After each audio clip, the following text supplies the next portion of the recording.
All right.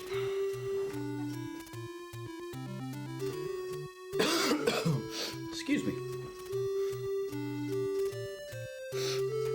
Okay. Be live. Awesome. Welcome in, everybody. My name is Jimjamboory. I will be playing Legacy of the Wizard for you.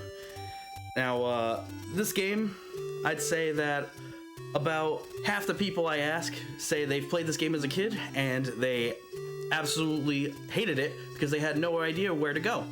And then the other half say they absolutely loved it because they had no idea where to go. So, either way, it's a great game. It's a good Metroidvania type game. There's different characters. They all have different items that allow them to go to different parts of the dungeon, and they have different abilities, such as Lil over here can jump really high. And yeah, so quick story before I start the run. So essentially, our ancestor here has sealed up the evil dragon Keela in the dungeon, and has prophesized that the Dragon Slayer, which will kill the dragon, can be wielded by someone down the line. And that's who we got. So the family's gonna work together. We're gonna collect 4 crowns so that we can teleport to the Dragon Slayer, collect it, and take out this dragon. And that's essentially that. So with that being said, let us start up. I reset, and let's do this. All right, first things first. This is the family. All right, so why did I touch that guy and put in a wrong password? That resets the RNG. So I'm going to be using resetting the RNG every single time we go back to the house. So, what does resetting the RNG do for me here? I'm going to be trying to manipulate this item. And as you can tell, we run faster. That is a scroll, a taquito, a burrito, whatever you want to call it. And they stack in speed, up to 3. And a chest scroll gives us an additional speed boost, beyond 3. So that's max speed, essentially. And I am using enemy positioning to determine when to kill enemies, when to do what, and how to get it done. So that's how we're going to be running through this. Missing any of these manipulations can be pretty costly. I'm hoping that I can showcase all of them for you. Volleyball, I love launching that guy up. But the ones I really don't want to miss are this first one and another one later in the run. This first one, because it can waste a lot of time if you miss this one. It's looking good so far. Manipulation's over. All right, now we're just sprinting. All right, so right now we're gonna collect the Matic. Well, we're gonna collect this scroll, and this is max speed. Though I don't think this first manipulation really showcases max speed really well. But later on in the run, we're gonna see a lot of horizontal movement, and that will really showcase the max speed of this game. This will give us 20 keys. Here we've got the Teletubbies, as I call them. We got a green, a purple, and a red. So Tinky Winky, Dipsy, and Poe. Lala's missing. Usually Tinky Winky or Dipsy will give me the boost into that thing. What I just bought there for a very lot of money was the Matic. The Matic can only be used by Lil here, and she uses it to break blocks. Particular blocks. I'll show you the type of block when we get there. We're gonna go into the inn. Every time you go into the inn, you can change up your items, and it refills all your life and magic. So we're gonna be grabbing this, and now I'm gonna do what's known as a pause jump. So essentially, this is gonna get us all around the run. And it's gonna help us go into areas that we normally wouldn't be able to go to with certain characters. So essentially what it is you jump, you pause, you unpause, you drop at least 1 frame, you pause again, unpause, and you can hold A after that unpause and you'll jump. And you can continuously do that. And here, we will grab our first crown. Now, the first 2 bosses are typically pushovers. Typically, but it's a marathon, so you never know. But the next 2 bosses after that, that's where trouble begins. Really begins, boss-wise. Give me a bit of a fight there, but nothing dangerous. Flash warning, by the way. I think the first flash already happened. I almost went for a split. I apologize. Every time I touch a crown, it's gonna flash. Every time I defeat a boss, it will flash again.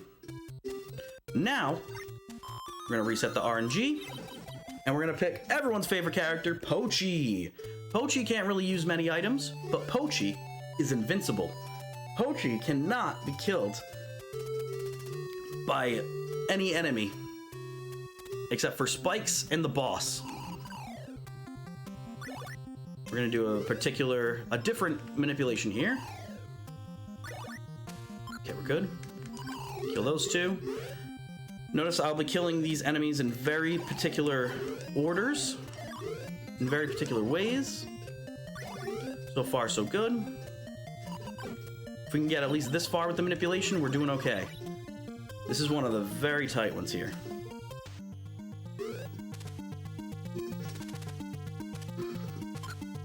I think I went too early. Yep, I went too early. So I screwed up this manipulation because I can get more scrolls further in, but it's not a huge deal. It's gonna waste probably like 30, 40 seconds. That's gonna waste more time. But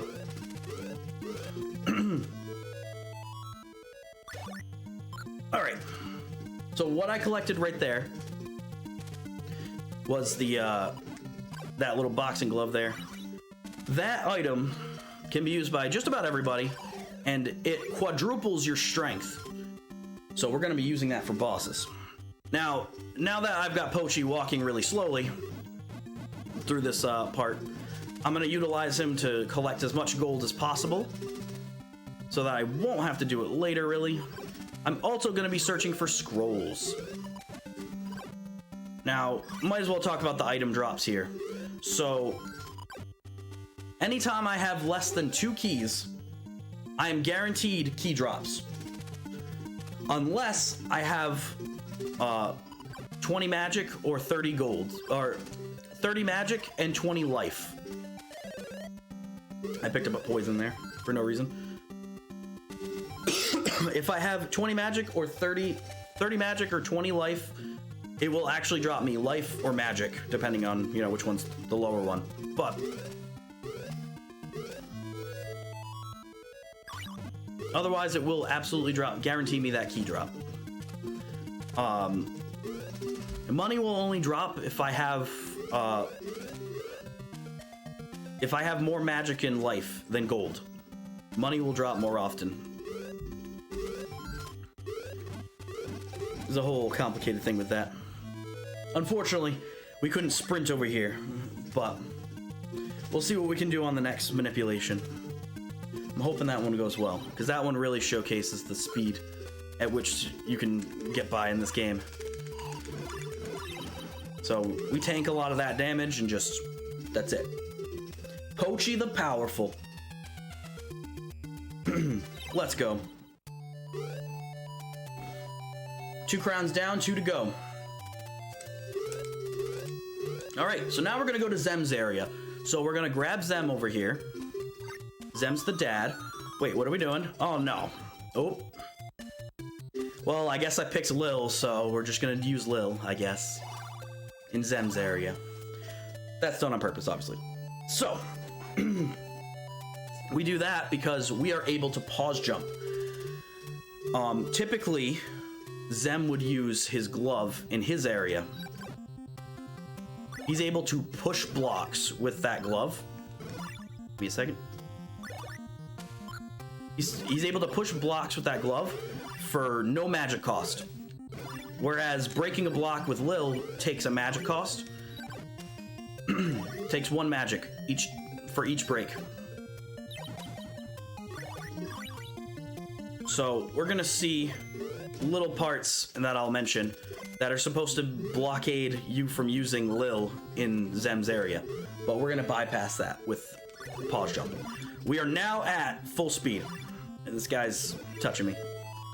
This crossbow will be used later. The manipulation is over. We are just going full speed. As far into this area as we can. Got another 20 keys there. I feel like this manipulation really showcases the speed at which you run. Because you're flying very quickly, horizontally through the area. Especially right here. Because trust me, if we were to walk that, you'd feel it. You'd see it. Here I'm able to do 1 pause jump because I didn't jump down, I fell down. I'm able to do only 1 pause for the jump if I fall down, but if I jump, I'll have to use 2.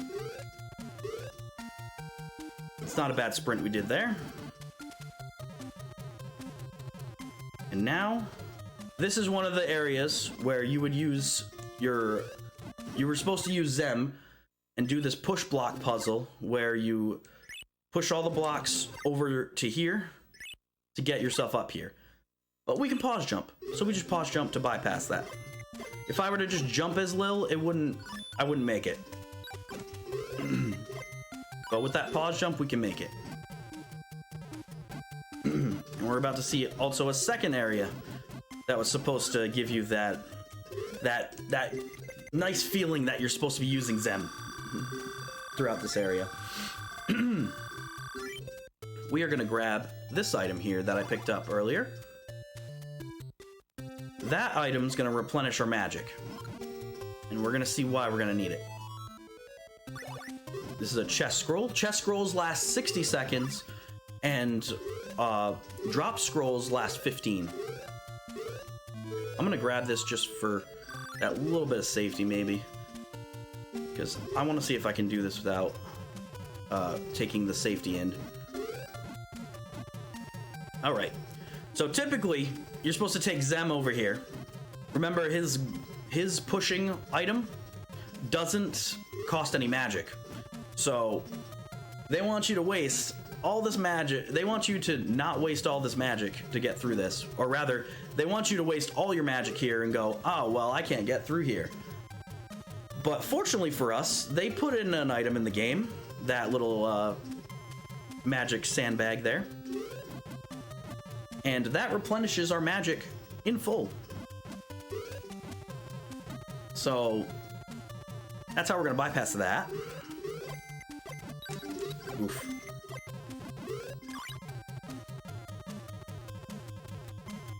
Remember, that glove actually quadruples our strength so that we're going to use it on the boss and for killing enemies quickly. Although, it costs 2 magic to use. So, I have to be careful with when I have it selected. We are going to be coming up soon on probably the hardest boss in the game. I don't think anybody would deny that, honestly. Arcwinger. Oof, did a lot of throwing there. I think we're good on money. I think I'll probably just shoot magic just to protect here.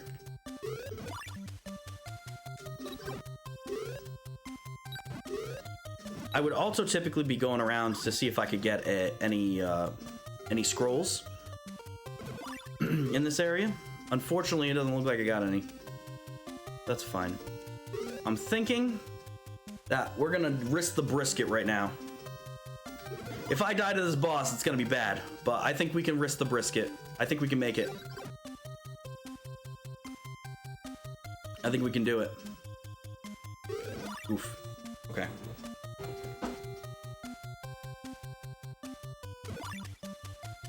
Alright, so we're allowed 3 hits on this boss if I don't lose any more life. The boss is gonna do 20 damage for each time, for each hit.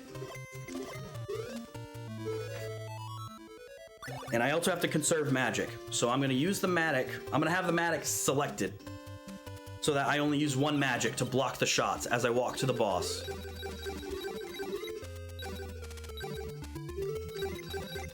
I'm gonna take one hit there. 2 hits. That's the scariest part of the run, always. That boss touches you, it's 40 damage. And considering I have 25 life right now, that wouldn't have been good. But it doesn't do any more or less damage if you use any other character. They don't vary in defense, but they do vary in strength and jumping. And the distance at which, distance is, the distance stat there is how far they shoot. So now we're gonna be using Mayna. Mayna's the magic mama right here. She's pretty much the only one who can use her area. And I'll explain what each of her items do. Her manipulation is particularly difficult, and it looks like I screwed up. So, I'm gonna go back to the house and try to do it again.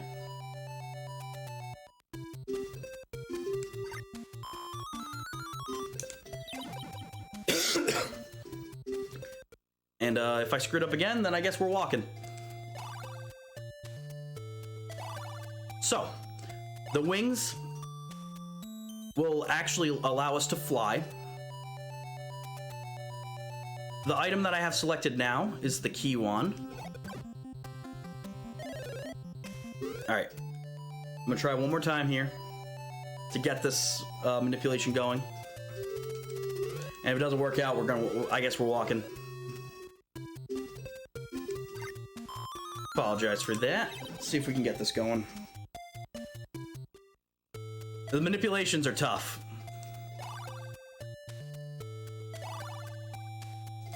They're tough to hit. And that crossbow doesn't do what you think it would do. That crossbow actually pushes blocks, but in a very different way, and we'll see that as we go. Hopefully this works out. Okay.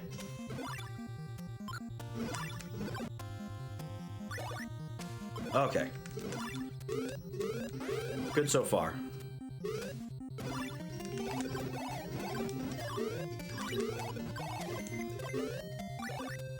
All right, we're in business. You see how that block flew? I can't control that. It just does that.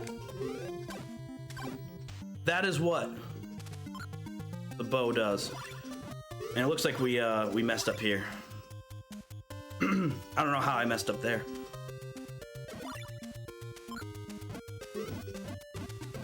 But we're just gonna utilize as much of the sprint speed as we got, and we'll do what we can.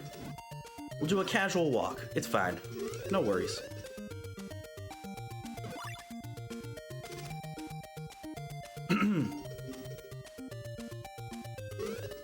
So we walked a little bit with Pochi, and we're walking here, but normally we'd be able to sprint through this.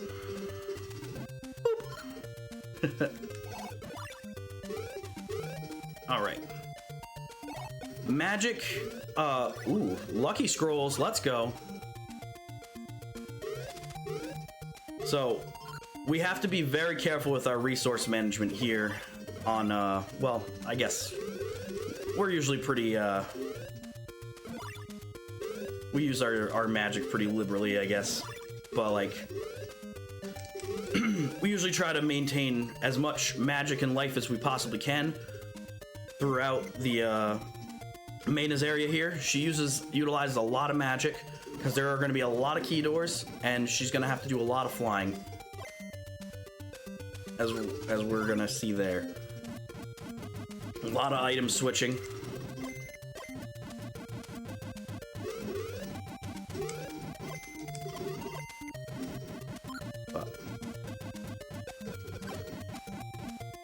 We have one more manipulation.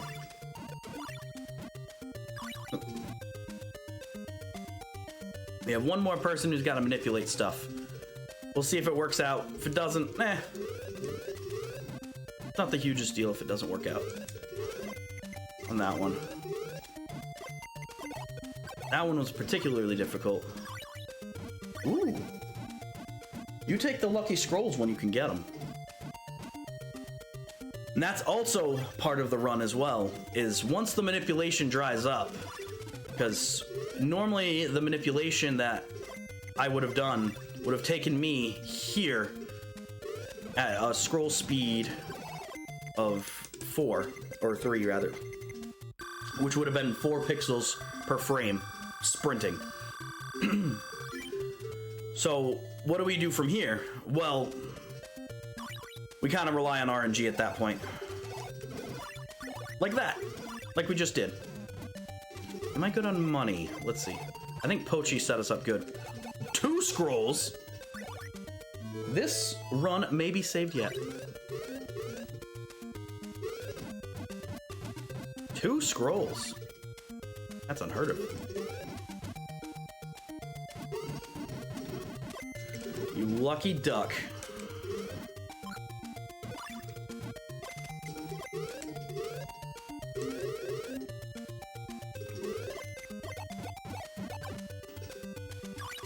Do I need any more money? I don't think so. No. 1 in, next in. Okay.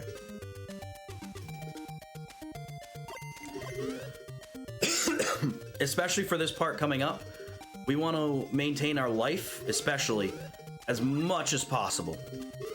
And we got to keep that magic above 30 if we want to look for scrolls in these.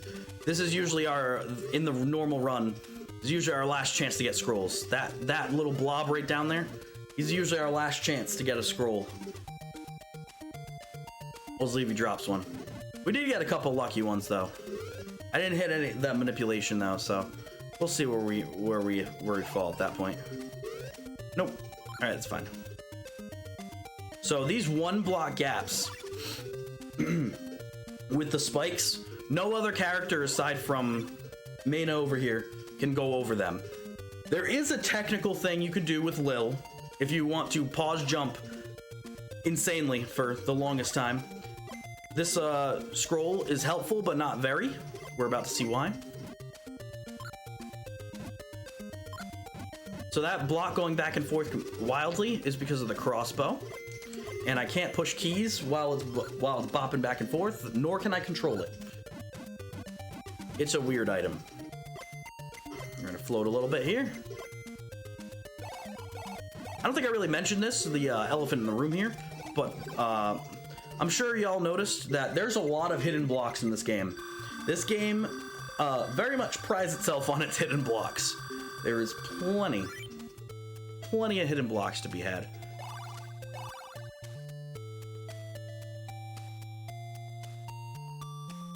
Why is that item selected? Oh. That was weird. Anyways. I got the right items. I got confused for a second because I usually have the item already selected. Anyways.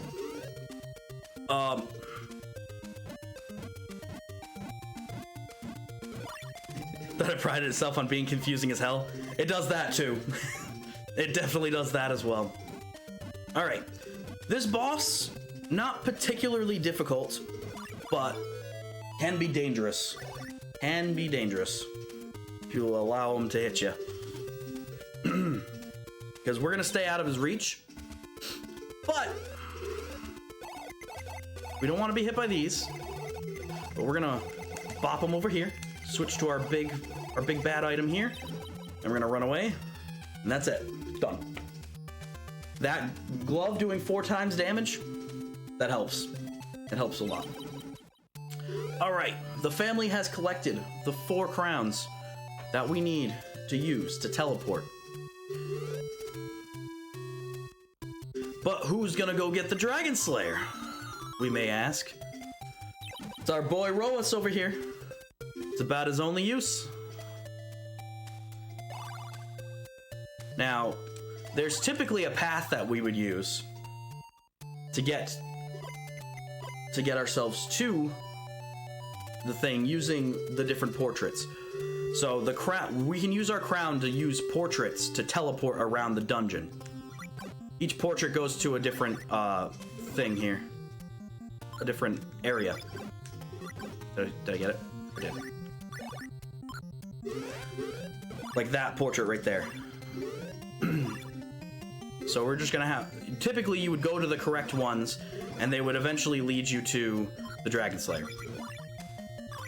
We are gonna use a pause jump to get rid of all that stuff right there. It looks like I messed up the manip. This one's a very finicky manip to get through. Kind of want the jump. No. That statue can sometimes boost you up a little bit. But that's fine. No worries. Remember, with the pause jumps, I have to fall at least a frame for it to work out. So we're gonna go here.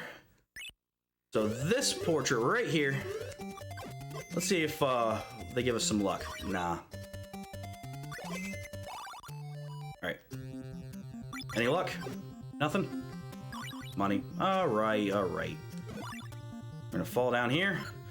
Let us go kill a dragon and finish this up. I'm gonna see if we can find some scrolls. No, they're just gonna poison us. They've poisoned the run. They were like, ah, you got all the lucky scrolls in Maena's area. You don't need any more. All right, that's it as far as scrolls go. We're gonna fight this dragon. So we have to select the Dragon Slayer, and that will activate the fight. And the first thing I'm gonna do is run towards the dragon and clip Keela's toenails. Keela is the dragon. And then I'm gonna jump out real quick, and then I'm gonna hit him a couple times in the neck, and that should finish it off. Hopefully, if all goes well. Mashing time.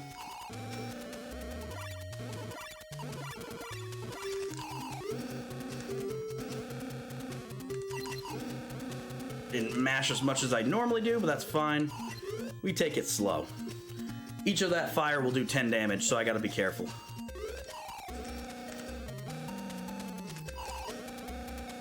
And I gotta be careful of that fire. That fire will kill me. Which is why we jump out. And that is time.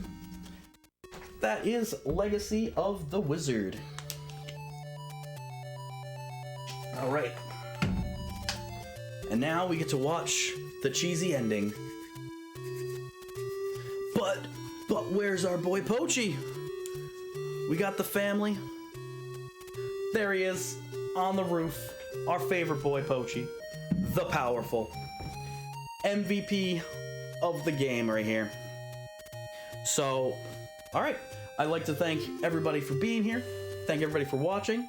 Thank all y'all for donating and just being absolutely awesome. And I hope all of y'all have a fantastic night. So, that's about it for me.